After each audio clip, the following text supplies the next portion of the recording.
Hello mathematicians! Today we're going to be learning about systems of equations, and in this video we'll be using substitution to find out when two linear equations meet, if they meet at all, and what their solution would be. So instead of graphing like our previous videos, we're going to find out if they meet just using substitution. So substitution is when we have two equations like y equals x plus 8 and y equals 2x plus 13, we're going to substitute a variable, either x or y. In this case, we're going to be using y, and we're going to substitute that for 2x plus 13 because here y is also equal to 2x plus 13. And we're able to substitute it because we want to know when these two equations are equivalent to each other, where they would meet on a graph. So instead of writing y equals x plus 8, we're going to write out 2x plus 13 is equal to x plus 8 to find out when the x is equivalent. So here we would just solve this normally. We want to get our variables on the same side and our constants on the opposite side. So it doesn't matter if we move our variables to the left or to the right, as long as our constants are on the opposite side. I'm actually going to move my variables to the left, so I'm going to subtract each side by x. And so I'm left with x plus 13 is equal to 8. And then I'm going to subtract both sides by 13.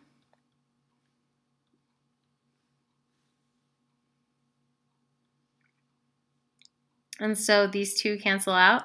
So x is equal to, since we have a positive and a negative, we'll subtract and we'll get 5. And we keep the sign of the number with the greatest absolute value, which is negative. So x is equal to negative 5, and that means that if we were to graph these two linear equations, the two lines would intersect where the x value is equal to negative 5. So now that we know the x value where these two lines are equal to each other, we're going to find the y value. So I'm going to move this aside. And now if we substitute negative 5 into our equations, we should get the same y value because they're both equivalent where x is equal to negative 5. So let's test that out. Here we have y is equal to x plus 8, and here we have y is equal to 2x plus 13. And if x is equal to negative 5, and that's where they're equivalent, we should get the same answer for both of these. So y is equal to negative 5 plus 8, and here we have y is equal to 2 times negative 5 plus 13. And so y is equal to, so negative 5 plus 8, since the signs are opposite, we're going to subtract. And we're going to keep the sign of the number with the greatest absolute value, which in this case is positive 8. And we're going to do the same thing over here. So we have y is equal to 2 times negative 5, which is negative 10, plus 13. So y is equal to 3 as well. Okay, so because we got the same y value, we know that we did this correctly, and we know that we have one solution, and our two lines would intersect on a graph at negative 5, 3. And if you graph this, you'll notice that this is the point that they intersect. So that's another way to check our answer.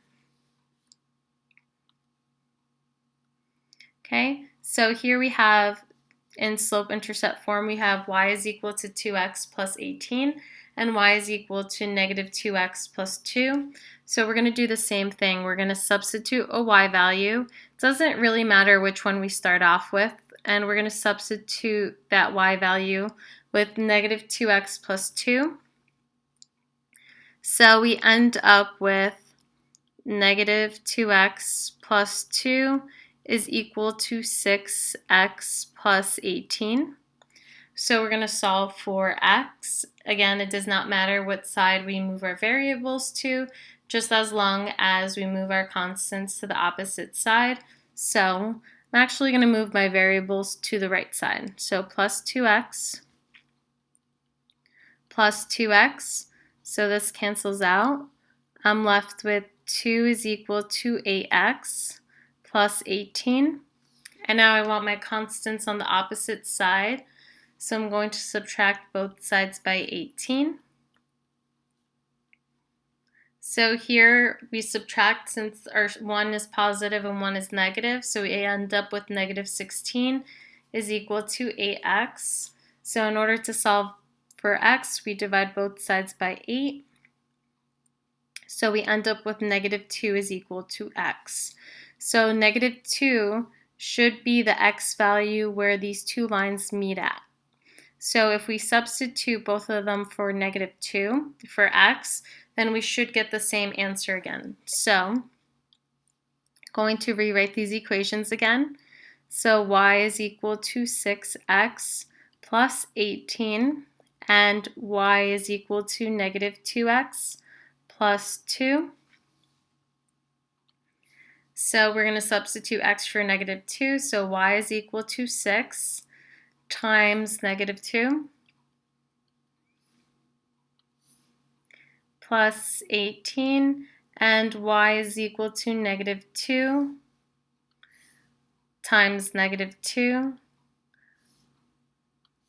plus 2. So here we have y is equal to 6 times negative 2 is negative 12 plus 18. Here we have y is equal to negative 2 times negative 2 is positive 4, so 4 plus 2. So y is equal to, so since we have a negative and a positive, we subtract and we keep the sign of the number with the greatest absolute value. So we end up with 6, y is equal to 6. And here 4 plus 2 is also 6, so that's how we know we did it correctly. So these two lines would meet once on a graph, and our one solution would be negative 2, 6. All right, so here we have another example, and again we're going to substitute this y for 5x plus 3. So we end up with 5x plus 3 is equal to 5x plus 3. So now you'll already see that on both sides we have exactly the same thing. Some of you guys might already know what that means, but we're going to try to solve it anyway. So if we subtract both sides by 3, we end up with 5x is equal to 5x. And now if we divide both sides by 5, we end up with x is equal to x, meaning that x could be any value. Because these two lines are exactly the same, we have an infinitely many solutions, so it could really be anything. So we wouldn't have one solution here, it would be infinite solutions.